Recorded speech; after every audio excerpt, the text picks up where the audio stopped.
Vocês estão felizes? Glória a Deus, amém. Enquanto você deixa a sua Bíblia aberta aí em Éfeso 5.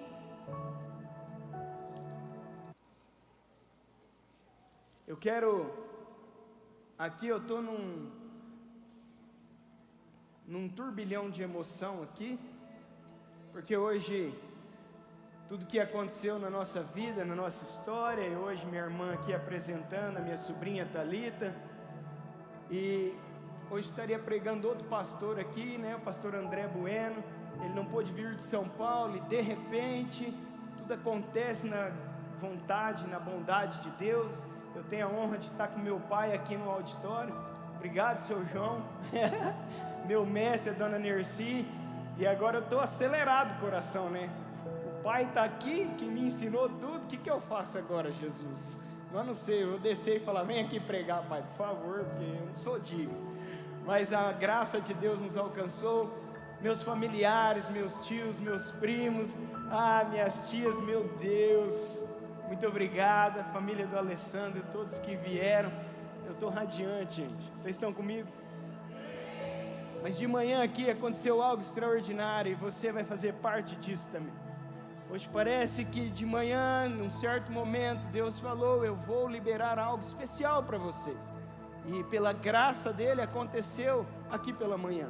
E creio eu em Deus que até o final desta ministração nós estaremos na presença de Deus e que Ele vai liberar algo especial para as nossas vidas aqui também esta noite, amém? Agradecer o pastor William por ter me honrado neste dia e tudo aconteceu. Muito obrigado pela oportunidade e eu estou muito feliz. Que a graça e a misericórdia de Deus esteja sobre a minha vida, sobre a vida de vocês, e que eles nos ajude a conduzir dentro desse sermão, amém? Vocês estão comigo? Amém. Rapaz, o povo está animado, hein? Agora eu estou mais. Pela manhã eu comecei esse sermão dizendo como ele surgiu no meu coração. Eu estava numa conversa com o Guilherme e ele me fez uma pergunta sobre a juventude, sobre como eu estava lidando com os problemas, porque ser líder de jovens, adolescentes, tem muito caos, muito problema e muita dificuldade. E sabe, ali nós dialogando, eu lembrei de um ensinamento precioso que a missionária Laura entregou para mim logo quando eu assumi a juventude da Igreja Batista. Sabe a missionária Laura? Todo mundo conhece a missionária Laura? Pregou aqui que o céu é real. Você voltou à noite, Laura. Falar igual a Marlene: a Laurinha está lá. Não se esconde não, Laurinha. Eu vou falar de psicologia, Laurinha. Depois você me corrige, tá? Manda o WhatsApp. E a missionária Laura me ensinou algo muito importante. Ela falou comigo assim: Mateus, todas as gerações tiveram problemas. Todas as gerações enfrentaram traumas. Todas as gerações tiveram suas dificuldades. A questão é que você precisa entender qual é o problema da sua geração para que você possa ajudá-los, para que você os ajude a se conduzir neste tempo. E sabe, voltando à minha conversa com o Guilherme, nós ficamos ali discutindo quais são os problemas, e eu falei para ele: olha, Guilherme, eu tenho uma juventude muito abençoada. Eu tenho jovens e adolescentes aqui na igreja que não me dão problema. E quando surge algum problema, nós vamos analisar o contexto e a raiz, e nós acabamos encontrando que o problema está enraizado ou está dentro da família. Então, o jovem, o adolescente, a criança só está refletindo aquilo que muitas vezes acontece dentro da casa e dentro do lar. E ali naquele contexto surgiu então o tema desta mensagem aqui esta noite, que é: cadê? Estou esperando, volta lá, hein? Não faz isso comigo não. Família funcional. De manhã não quis acontecer o slide aqui, mas depois deu certo, tá, gente? Por isso que eu estou brincando com o pessoal da mídia. Você que está em casa, muito obrigado por nos acompanhar, e que você também sinta a presença de Deus aí no seu lar e consiga acompanhar. Eu vou precisar projetar no telão muitas situações, porque nesse primeiro momento da mensagem terá umas partes teóricas, e eu quero que você acompanhe, tire fotos, depois se precisar, eu te mando também o PowerPoint da pregação. Família funcional, esse foi o tema que nós chegamos, nós conversamos, mas algo que foi intrigante entre nós, foi que hoje, a exceção são as famílias funcionais. Por quê? Porque a maioria das famílias hoje são famílias disfuncionais. Famílias que não estão dentro do seu circuito natural da vida, que ela não está conseguindo caminhar. Então, há problemas dentro de casa, há abandono, a falta de paternidade, a falta de maternidade, há diversos problemas dentro dos lares. E não só dos lares aí espalhados pela cidade, mas muitos lares dentro da igreja. E nós precisamos pontuar alguma situação para que as nossas famílias, se estiverem desestruturadas, volte à estruturação, se apegue aos conceitos, se apegue aos princípios bíblicos, para que consiga conduzir e preparar esta próxima geração. Efésios 5, nós vamos ler, e Paulo aqui, ele está falando sobre um lar cristão. Paulo está terminando uma repreensão no capítulo 5, ou um alerta, e ele começa no capítulo 6, falando também sobre o lar cristão. Então ele fala sobre marido, sobre mulher, sobre pai, sobre filhos, sobre servos, e depois você tem um compromisso de rever esta passagem bíblica muito importante. Mas nós vamos se atentar o 33, 5:33 primeiro, depois os 6, 1 e 2. 5:33, amém? A palavra de Deus vai dizer assim: no entanto, também quanto a vocês, que cada um ame a própria esposa como a si mesmo, e que a esposa respeite o seu marido. 6, filhos, obedeçam a seus pais no Senhor, pois isto é justo.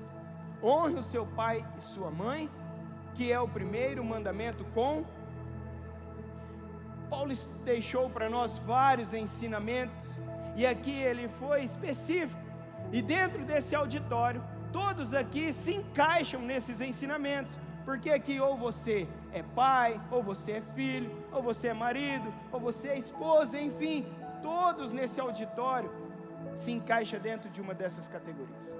Mas é importante eu ressaltar que muitos problemas estão ligados à falta de responsabilidade de cada integrante do lar, e medida a cada proporção que lhe é devida, porque não dá para você exigir de um irmão mais velho, por exemplo, que ele ocupe o papel de pai de um filho mais novo. Então nós precisamos se atentar a isso. Cada um precisa ter a sua funcionalidade bem definida dentro do lar, para que as famílias voltem a estar estruturadas na presença do Senhor. Vocês estão me entendendo? Então nesta noite nós vamos falar sobre 3 ensinamentos sobre famílias funcionais e famílias disfuncionais. Primeiro que eu coloquei aqui, nós vamos fazer uma análise teórica sobre o que é ser uma família funcional e uma família disfuncional. A família funcional, consegue projetar? Foi?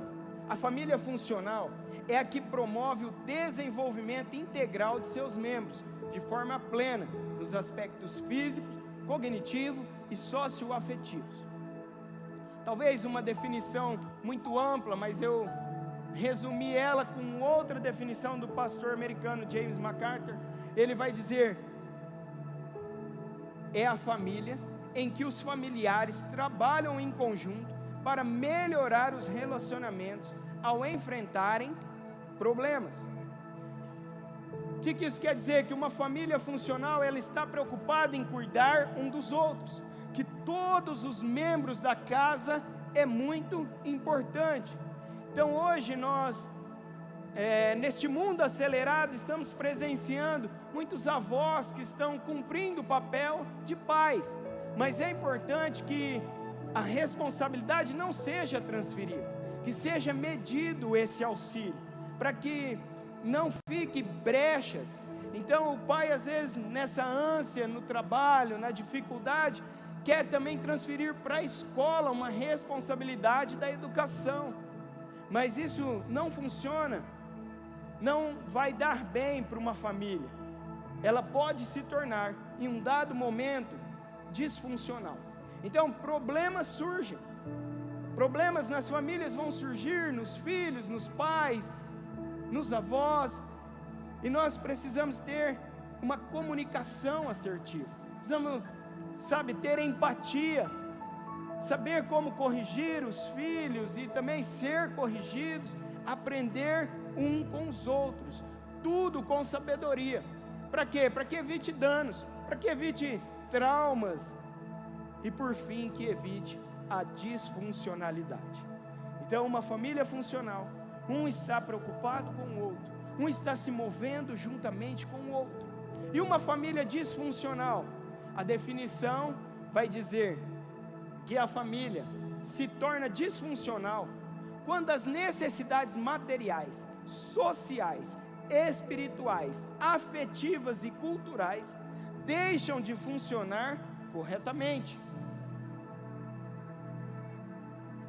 O resultado de tudo isso, quando a família ela tem esse rompimento, quando ela não está caminhando na sua essência, na sua plenitude, é que dentro de uma família com disfusão, os membros deixam de contribuir para que o ambiente seja positivo e passivo. Então se o adolescente chega aqui nervoso, tudo que aconteceu, nós vamos lá conversar com ele, analisar, mas você não tem problema, eu não tenho problema mesmo, quem tem problema é meus pais. Aí vamos analisando, e enfim, o problema estava lá dentro de casa.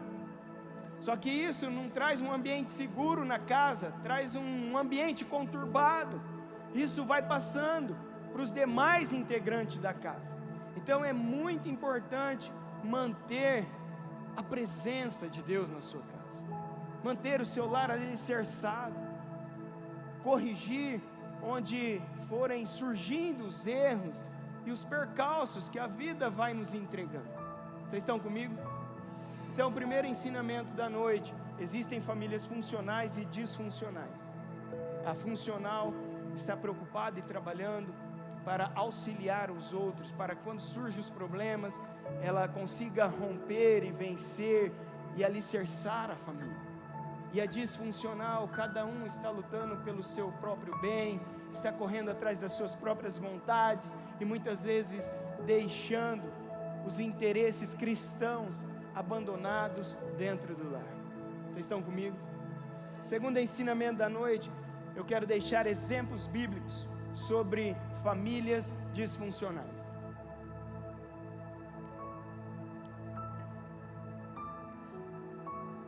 As famílias em destaque nesse tópico são famílias que têm muito a nos ensinar.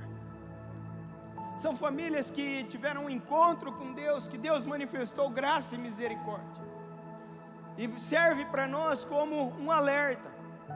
Não é algo de você julgar esta família que nós vamos expor aqui, mas é uma situação que nós podemos nos alertar para que isso não venha ocorrer dentro das nossas casas, para que nós possamos vigiar mais e conduzir esta geração. Se nós não cuidarmos da geração atual e da próxima geração, nós vamos formar pessoas com personalidades destruídas, identidades deturbadas, feridas, desconectadas com valores e princípios, entre outros. Então é muito importante que, ao observar a família, pegue os bons exemplos, e aquilo também que deu errado, pegue como um exemplo para que nós não venhamos a cometer estes mesmos erros.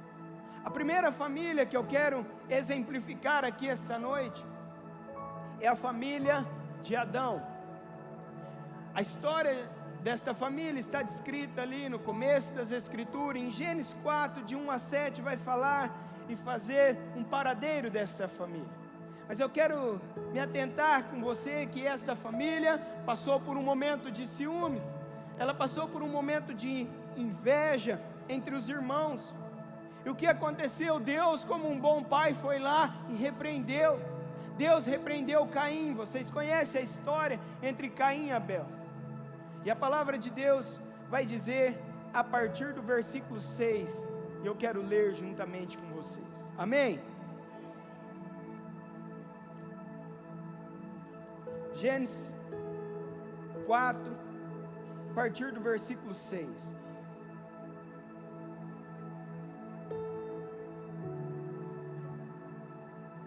Porque você, então o Senhor lhe disse, Deus falando a Caim, por que você anda irritado? E por que está de cara fechada? Se fizer o que é certo, não é verdade que você será aceito? Mas se não fizer o que é certo, eis que o pecado está à porta, à sua espera. O desejo dele será contra você, mas é necessário que você o domine. É muito importante nós observarmos que aqui havia um pedido da parte de Deus de obediência, para que ele não desobedecesse o que Deus estava lhe corrigindo, para que ele tomasse um posicionamento de arrependimento. Mas por ele não fazer isso, ele se deixou levar pelo pecado, e a consequência foi uma tragédia na família de Adão. A desobediência causou a morte, e causou divisão, separação, consequências eternas.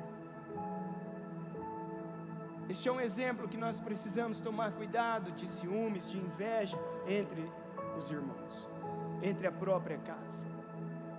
Segundo família que eu quero exemplificar aqui esta noite é a família de Noé. Em Gênesis 9 vai falar sobre a família de Noé. Se você estiver aberto, você pode acompanhar conosco. Amém? Gênesis 9:1 vai dizer que Deus abençoou e liberou uma promessa sobre a vida de Adão, de Noé. Obrigado. De manhã começou meio assim também, né? Comecei a falar, essa noite, o povo, manhã, estava empolgado. Deu certo hoje, gente, Ângela, chegou a tempo, hein? Deus é bom, todo tempo. Na família de Noé, vocês estão comigo? Deus abençoou e liberou uma promessa sobre esta família. Sabe, eles tinham passado pelo dilúvio, Deus tinha guardado eles já haviam experimentado o poder de Deus, a manifestação do poder de Deus. E sabe o que aconteceu? No versículo 21 e 22, vai dizer que Noé parou e ele foi nessas felicitações, ele alegre, ele tomou um vinho, e ele tomou um pouco mais, e ele acabou que se embriagando. E sabe, por se embriagar, ele logo ali à frente, cometeu um ato que valeu por várias gerações.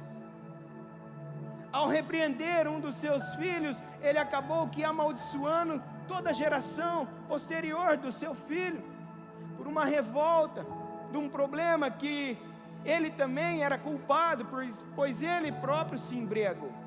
E aqui eu quero deixar um alerta para você, pai, para você, sacerdote do lar, que não tem problema na sua casa em beber socialmente. Você precisa tomar este cuidado. As famílias que não têm essa restrição, porque às vezes ela pode trazer mais malefícios do que benefícios. Então, certa feita, nós estávamos aqui e um amigo meu me procurou e nós conversando, e ele falou: eu prefiro que meu filho tome em casa, que ele não tenha problema com os amigos, que não faça nada escondido, então na minha casa é liberado. E passaram-se vários anos, e por esses tempos ele me encontrou novamente, e ele e o filho estavam desviados, assim, afastados por um tempo. Ele falou: eu preciso voltar, porque eu preciso cuidar do meu filho mais novo. Então ele próprio reconheceu que naquele momento a decisão dele não foi assertiva. E você que está hoje aqui também, cuide da sua família, não brinque com o mundo espiritual, feche as brechas. Se não está trazendo benefícios para sua casa, feche as brechas. A terceira família que eu quero exemplificar aqui esta noite, quando houve uma disfusão, quando o problema entrou e não foi bem tratado, é a família de Davi. A partir do capítulo 13 de 2 Samuel, nós vamos ter a história de Aminon e Tamar. Mas Davi, como eu disse aqui, sabe, Davi é uma pessoa excelente, uma pessoa, o maior rei de Israel, um grande guerreiro, escolhido por Deus. Mas ao se omitir, sua família foi praticamente arruinada. Eu queria fazer um parênteses aqui. O Júnior às vezes faz bastante isso nas pregações dele, que nós conhecemos Davi como um homem segundo o coração de Deus. Nós achamos que Davi, ele não erra, ou quando ele errou, ele podia errar, não sei, cada um pensa uma coisa. Mas eu quero te ajudar a entender isso. Se você tem uma opinião diferente, amém também. Mas ali, no contexto, Deus fala assim: eu vou escolher alguém segundo o meu coração. O que é isso? Saul foi escolhido pela nação, e Deus não falou que ia pegar alguém perfeito. Ele está falando: agora eu é que vou escolher. Vocês escolheram, não deu certo, eu dei uma chance para vocês, agora eu vou escolher. Vocês estão me entendendo? Só é uma questão de escolha, Davi ser segundo o coração de Deus, como você também é. Deus chamou você a estar aqui. Então, como Davi errou, nós também temos que ficar alerta. Todos estão sujeitos ao erro. Hoje era para ter, você entenda melhor, outra pessoa pregando aqui, mas segundo a bondade de Deus, Ele me concedeu graça e eu estou aqui hoje. Os nossos planos às vezes é diferente, não é? Eu estou honrado, porque meu pai está aqui, minha família está aqui, ao mesmo tempo que eu estou com medo, acelerado, estou honrado. Vocês estão comigo? Mas tinha outro pastor até quinta-feira. Mas Deus tinha um propósito na minha, na sua vida, na sua família, na minha família, amém? Então, segundo o coração de Deus, é porque Deus escolheu o segundo, e Ele sustentou Davi até o final. Mas Davi não ficou isento dos problemas, das provações e de tudo mais. Davi errou como todos. Mas voltando à história, o filho de Davi, Aminon, foi lá e se apaixonou pela sua irmã, por parte de pai. E ao se apaixonar por ela, ele armou uma emboscada, e ele foi e cometeu uma atrocidade dentro da nação de Israel, dentro da sua família, sabe? E essa atrocidade, esse erro dele era digno de condenações severas pelas leis que o próprio Deus instituiu sobre a nação. E passado um tempo, se você acompanhar o capítulo 13, no versículo 21, diz que Davi ficou furioso quando ele soube da história. Eu não sei qual foi o período entre essa descoberta, mas naquele tempo eles viviam sempre com encontros na casa do rei e tudo mais.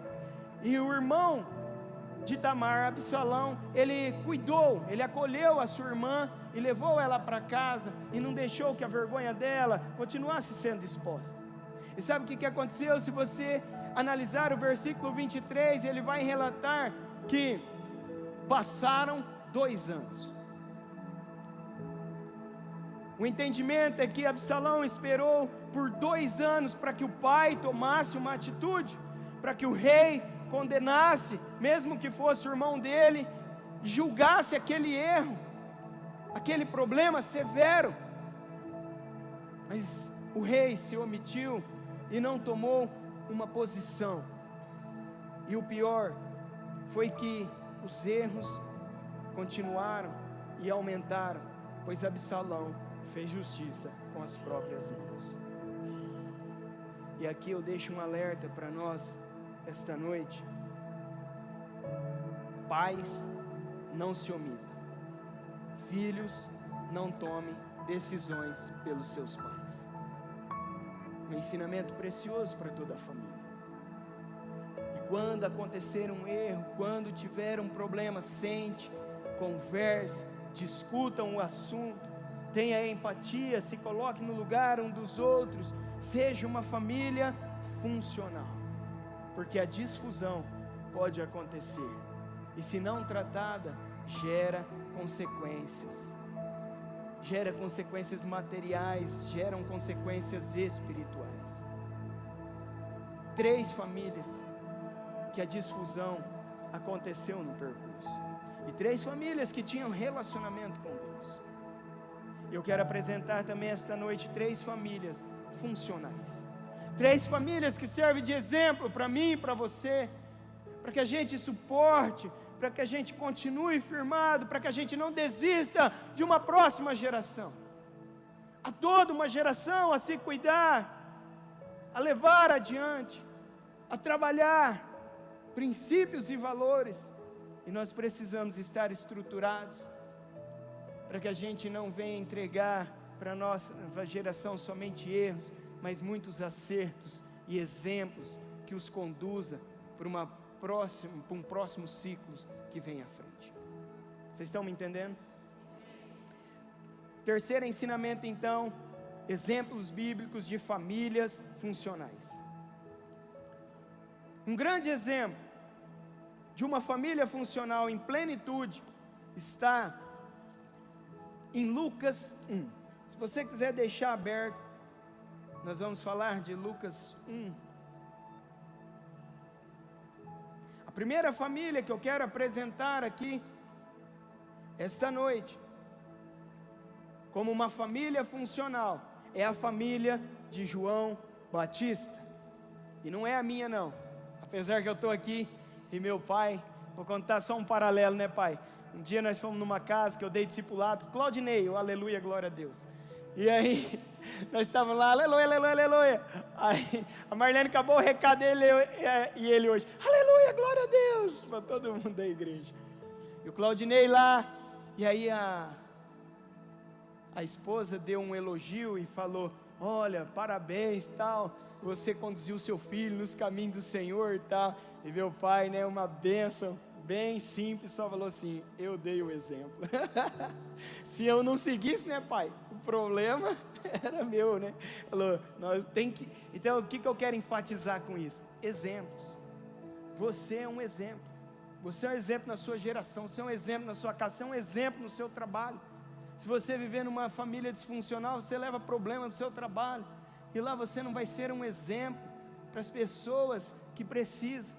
Mas pense, eu aqui 40 anos, e eu posso olhar para meu pai e só ver exemplos, exemplos e exemplos. Tudo que vocês viram eu fazer de errado aqui, gente, a culpa é minha. Meu pai, uma bênção. Como diz o Fininho, cadê o Fininho? Está trabalhando. Se ele não for para o céu, né, Fininho? O Fininho falava todo isso para mim. Mateus, se o seu pai não for para o céu, eu e você também não vai. Então, pai, você tem que carregar nós dois, hein? Um em cada mão. Amém? João Batista. Esta família, ambos eram justos diante de Deus. Meu Deus, olha que colocação que a Bíblia vai descrever. Lucas está dizendo, aqui existe uma família que segue os princípios. Zacarias entendia das leis e eles foram colocados como família que viviam de maneira irrepreensíveis. Eles cuidavam da sua família em todos os preceitos e mandamentos do Senhor. Uma família vivendo de maneira irrepreensível. Isso é a proposta que o Evangelho tem para mim e para você, para as nossas casas. Vivermos sendo bons exemplos de Cristo, sendo justificados diante de Deus e manifestando essa justiça de Deus. Sabe, Zacarias estava ali no seu turno e ele recebe uma promessa. O anjo Gabriel aparece para ele e fala, olha, você já está meio velhinho, sua mulher também, mas há uma promessa. Deus, se ele falou, ele vai cumprir, e sobre essa promessa ela dará a luz ao filho. Ela terá um filho. E Zacarias ficou meio ali e tal, e a Bíblia vai dizer que o anjo falou para ele, as suas orações foram ouvidas, e sua mulher Isabel dará à luz um filho que vai se chamar João.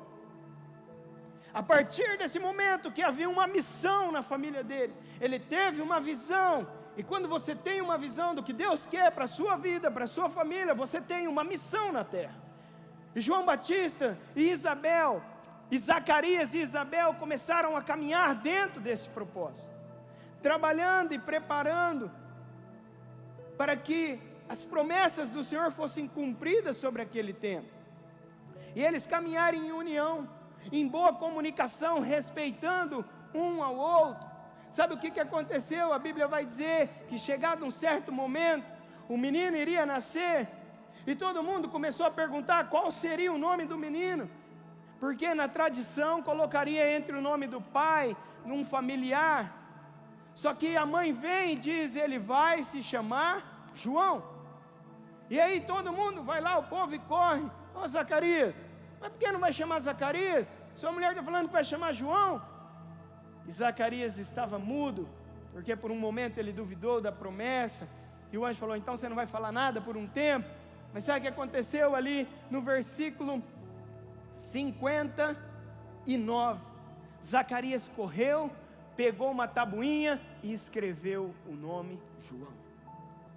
Havia uma comunicação naquela família, ela estava funcionando segundo o propósito de Deus, estava dentro de uma funcionalidade. Um entendia o momento que o outro estava passando, e ambos estavam caminhando juntos. A segunda família que eu quero deixar aqui para você esta noite é uma das famílias mais lindas, uma das histórias mais lindas que tem na Bíblia, que é a família de Jesus. O próprio Lucas 1 vai contar a história mais bela, a história de Jesus. E esse eu quero ler com você, Lucas 1, 26 e 27, porque esse é um versículo que tem que fazer parte da nossa vida, do nosso coração. Vocês estão comigo? No 6º mês, o anjo Gabriel foi enviado por Deus a uma cidade da Galiléia chamada Nazaré, a uma virgem que estava comprometida a casar com um homem da casa de Davi, cujo nome era José. A virgem se chamava Maria. Meu Deus! O anjo apareceu, a Virgem Maria a saudou, a cumprimentou e deu uma missão para ela. Disse: agraciada do Senhor, você vai dar à luz ao Filho de Deus. E onde está uma família funcional nesse contexto? José não abandonou Maria. E aqui fica um alerta para nós, como homens, como adolescentes, jovens que vão ser sacerdotes dos lares. Sabe, hoje estamos vivendo que por muito pouco pessoas estão abandonando as suas casas, os seus lares, mas olha a história de José, olha o exemplo de José. Ele não abandonou Maria, ele enfrentou os problemas junto com ela, as acusações. Sabe, José foi um exemplo para o seu filho Jesus. Mesmo diante de tantas dificuldades, ele estava lá. Agora imagine se Maria estivesse lá sozinha em Belém, sem uma hospedaria, sem um lugar. Às vezes as pessoas largam e deixam e falam: está num momento bom, ou cada um vai viver sua vida. Não é por aí, o Evangelho não nos dá permissão para isso. Famílias funcionais, cada um deve auxiliar e desenvolver o outro, com respeito, com amor, com empatia, cumprindo o propósito de Deus na terra. Amém? Então nós apresentamos o que é ser funcional, uma família funcional e uma disfuncional. Demos 3 exemplos de famílias que até eram funcionais, mas no meio do caminho a disfusão atrapalhou o percurso.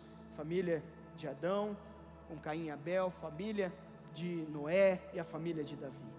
Mas também vamos dar 3 exemplos de famílias funcionais para que a gente siga ela. A família de João Batista, Zacarias e Isabel. A família de Jesus, de Maria e de José. E por fim, eu quero apresentar a família perfeita que sempre existiu. Existe uma família perfeita.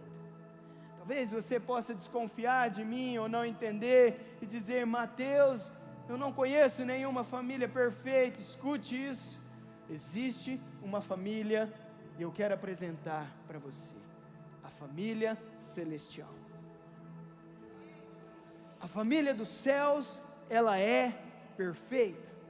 A família dos céus, ela pode curar todo trauma, toda falta que existe na terra.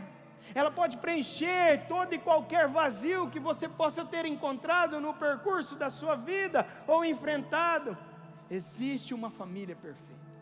Pastor Luciano Subirá, no seu livro O Propósito da Família, vai dizer que a Trindade é o mais perfeito modelo de família, pois, preste bem atenção nisso, pois Pai, Filho e Espírito Santo já existem desde a eternidade, enquanto família celestial. Meu Deus, a Trindade é uma família perfeita. E a proposta é que nós voltemos os nossos olhos para o céu, mas não com um ato de comparação, porque o céu existe primeiro, então nós devemos aprender com os céus para que manifeste na terra. É olhar, contemplar, ver o que o céu fez, o que o céu faz, e trazer esta essência para a terra. Primeiro vem o céu, e mediante isso, você pode entender e resolver problemas com paternidade, por exemplo. Se você tiver algum problema de paternidade na sua vida, olhe para Deus e deixe Ele preencher esse vazio, essa falta que um pai da terra não conseguiu. Se você tem problema e acha não ser um bom pai, olhe para Deus. Veja como Ele tratava Jesus, como às vezes Ele deixou que Jesus caminhasse só, para que Ele também se fortalecesse, para que Ele criasse resiliência na terra. Todos os exemplos de um bom pai estão em Deus, e nós da terra podemos seguir também. Se há algum problema com filiação, se não sabe como ser um bom filho, como se manifestar como um bom filho, olhe para Jesus. Jesus foi o filho perfeito. Jesus nunca passou por cima do Pai. Jesus sempre foi responsável. Jesus manifestou amor, teve obediência, um comportamento exemplar, respeito. E Ele dizia: eu não faço nada do que se o Pai não me autorizar. Eu estou aqui servindo a meu Pai na terra. Jesus é o maior exemplo, um exemplo perfeito de filho. E por último, se você quer enxergar a família dos céus, e se você tem algum problema de maternidade, você pode olhar para o Espírito Santo. Sabe, o Espírito Santo, Ele é quem tem todas as características, e você pode manifestar elas na terra, de consolar, de interceder mediante ao Pai. Quando um filho chega com um problema e o pai quer repreender, a mãe consegue ir lá e intervir. A mãe consegue acalmar os ânimos de uma casa. O Espírito Santo é quem gera vidas. O Espírito Santo gerou vidas nos nossos corações, nos convencendo do pecado, da justiça e do juízo. E o Espírito Santo foi quem gerou Jesus. E sabe, uma mãe pode olhar para o Espírito Santo e ser curada, e ela pode ver como é ter uma gestação, como é ser uma consoladora. Todas as características você encontra na Trindade. Todas as características de um pai, de um filho e de uma mãe. Então tudo isso são exemplos para ajudar nossas famílias, para que a gente volte a ter famílias seguras, famílias funcionais, famílias dentro de um propósito eterno. Que nesta noite você saia daqui ansiando em seu coração ser um melhor pai, ser um melhor marido, ser um melhor esposo, ser um melhor filho. A Bíblia tem tudo esclarecido, na onde nós podemos ter dificuldade. E se houve algum trauma de infância, e você quer ser uma família funcional como esses exemplos, sabe? Existe sim a família perfeita nos céus. E esta família, ela pode preencher todas as lacunas que nos impedem de servir a este propósito eterno que Deus confiou em nossas mãos. toda e qualquer dificuldade como família que nós podemos encontrar, se olharmos para a Trindade, se olharmos a família celestial, encontraremos respaldo. E você chama, e você convida, e a Trindade vem morar na sua casa, e ela preenche todas as brechas que você poderia estar dando, ela te ajuda a fechar essas brechas, e ela preenche todo o vazio que possa haver dentro da sua casa e dentro da sua família. Olhe e contemple os céus, deixando Ele moldar as nossas vidas. Amém? Vamos orar? Vamos concluir, já concluímos, mas vamos orar por esta geração.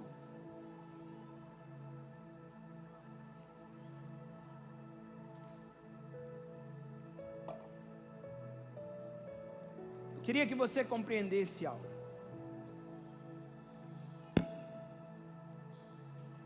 Que o mundo espiritual, ele é tão real quanto o mundo material.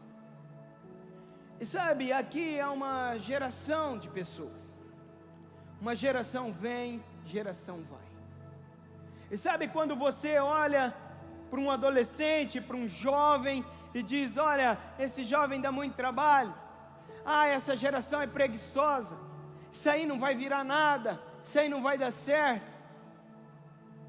Eu queria te voltar para uma responsabilidade. Esta nova geração que você pode tanto acusar é o nosso reflexo.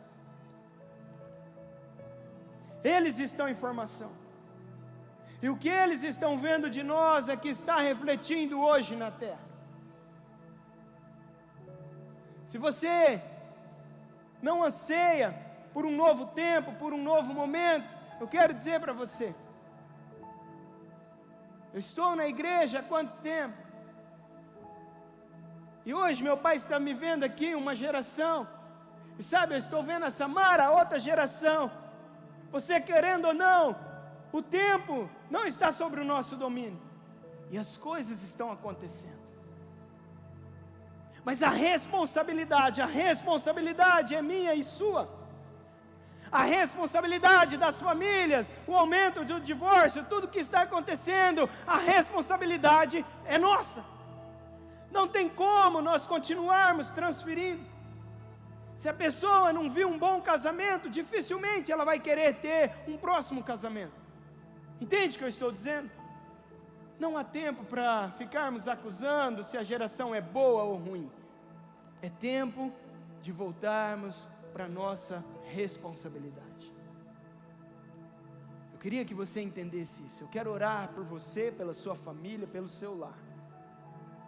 E eu quero te dizer, o mundo espiritual é real.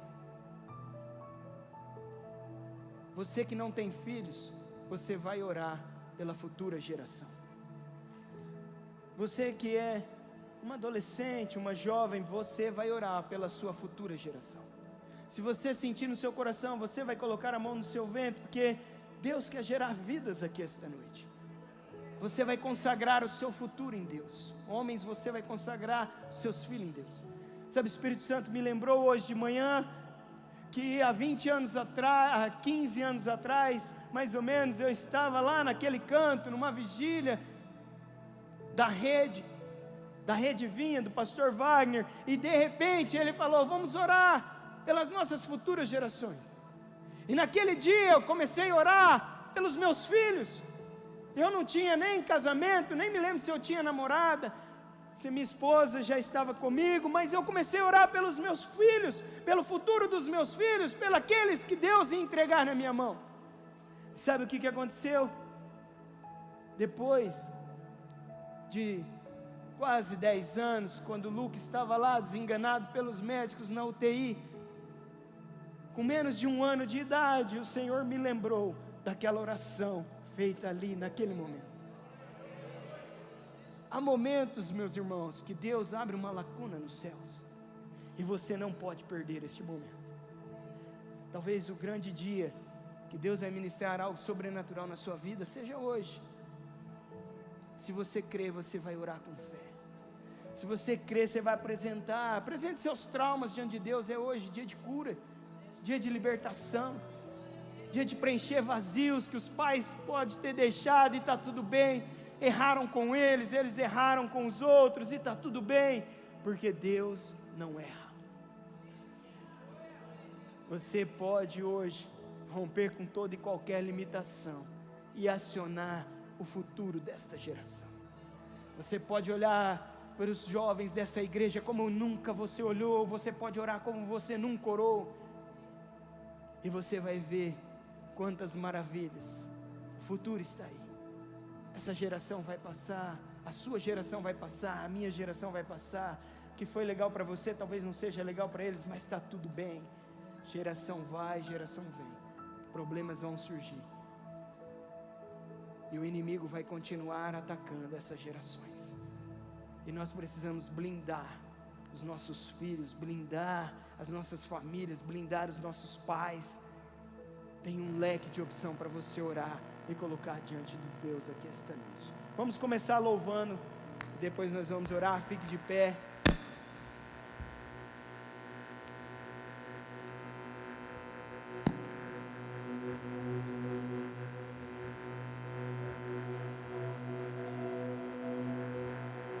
É um momento seu com Deus, um momento de você se entregar na presença de Deus, de você falar com Ele, de você expor seus sentimentos, o que você passou, o que você passa.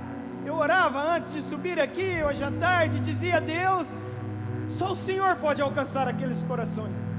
Eu não sei a necessidade de cada irmão meu, mas eu tenho certeza que há necessidades aqui esta noite.